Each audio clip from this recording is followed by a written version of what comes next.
नमस्कार, मैं Hitendra Bagri.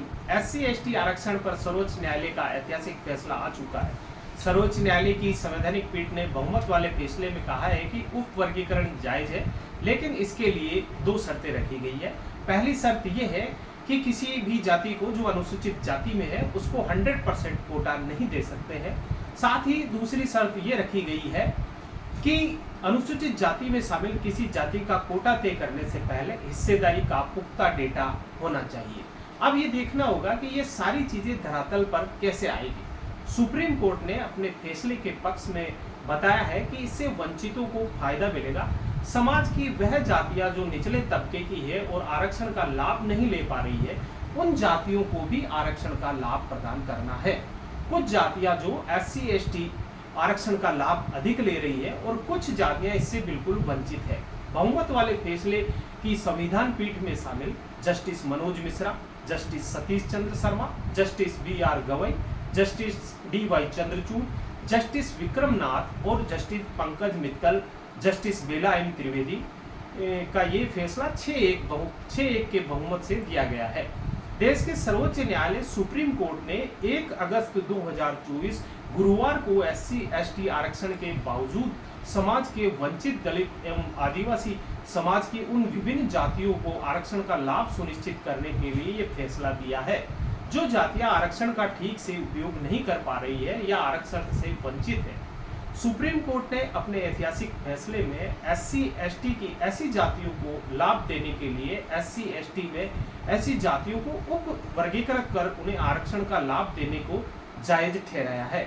Supreme court ने 2004 में चिन्नैया मामले में दिए 5 जजों की बेंच के अपने फैसले को पलट दिया, जिसमें कहा गया था कि SC ST के आरक्षण के लिए सब कैटेगरी नहीं बनाई जा सकती। गौरतलब है कि संविधान में अनुसूचित जातियों के लिए आरक्षण की व्यवस्था है। इस कोटे में कई राज्यों ने सब कोटा जोड़ दिया था। SC ST में सब कोटा के फैसले पर जस्टिस बेला त्रिवेदी की अलग राय। उन्होंने कहा कि जाति के आधार पर SC ST कोटा मिलता है तो उसमें बंटवारे की जरूरत नहीं है। कार्यपालिका या विधायी शक्ति के अभाव में राज्य SC ST के सभी लोगों के लिए आरक्षित लाभों को उप वर्गीकृत नहीं कर सकते।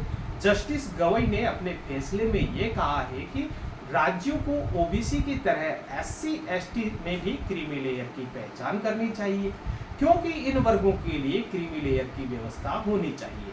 आरक्षण का फायदा पा चुके लोगों को इससे बाहर करके जो समाज के वंचित है उनको मौका दिया जाना चाहिए।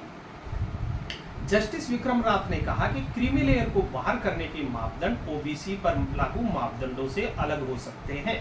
इसी प्रकार जस्टिस पंकज मित्तल और जस्टिस सतीश चंद्र शर्मा ने कहा कि अगर परिवार में किसी भी पीढ़ी ने आरक्षण का लाभ उठाकर उच्च दर्जा प्राप्त किया है तो ये लाभ तार्किक रूप से दूसरी पीढ़ी के लिए नहीं बनता। इस प्रकार फैसले में पीठ के 4 जजों ने SC में भी क्रीमी लेयर लागू करने की बात कही है।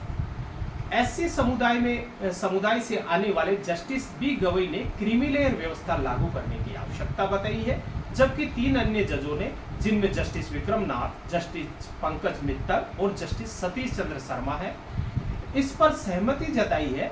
अब देखना यह है कि इस फैसले को किस प्रकार अमली जामा पहनाया जाएगा और क्या वह जातियां वास्तव में ऊपर आएगी जो अभी तक आरक्षण से वंचित है। इन जातियों का निर्धारण कैसे होगा और सरकार इसके लिए इसे कैसे इम्प्लीमेंट कर पाएगी। क्या इससे संबंधित पुख्ता आंकड़े सरकार जुटा पाएगी, इसे यथार्थ के धरातल पर कैसे उतारा जाएगा, ये सब आने वाला समय ही बताएगा। आप सब अपनी राय कमेंट में अवश्य लिखें और हमें अवगत करवाएं ताकि सरकार तक आपकी बात पहुंच सके। आरक्षण की सब कैटेगरी तय करने के लिए राज्य सरकारों के पास संबंधित जाति या वर्ग का समुचित डेटा उपलब्ध होना चाहिए। ये एक बड़ी चुनौती है। ऐसे में पहले समुचित फील्डिंग राज्य सरकारों को करनी पड़ेगी। एक व्यापक सर्वे करना होगा, उसके बाद ही कोटा में कोटा की व्यवस्था को अमली जामा पहनाया जाना संभव हो पाएगा। अन्यथा इसमें विवाद उठने की भी संभावना से इनकार नहीं किया जा सकता। विवादित प्रश्न ये है कि SC ST की सभी जातियां अपने आप को प्रतिनिधित्व दिलाने के लिए संघर्ष का रास्ता न चुन ले। सभी जातियां अपने अपने हेतु राजनीति करने लगे तो निश्चित रूप से देश की एकता और अखंडता के लिए ये प्रश्न विचारणीय है। क्या इससे एससी एसटी की जातियों में आपस में संघर्ष की स्थिति उत्पन्न नहीं होगी? इस पर समुचित वैचारिक मंथन सभी पार्टियों द्वारा बनता है। अपनी राय कमेंट में अवश्य दें। जय हिंद, जय भारत।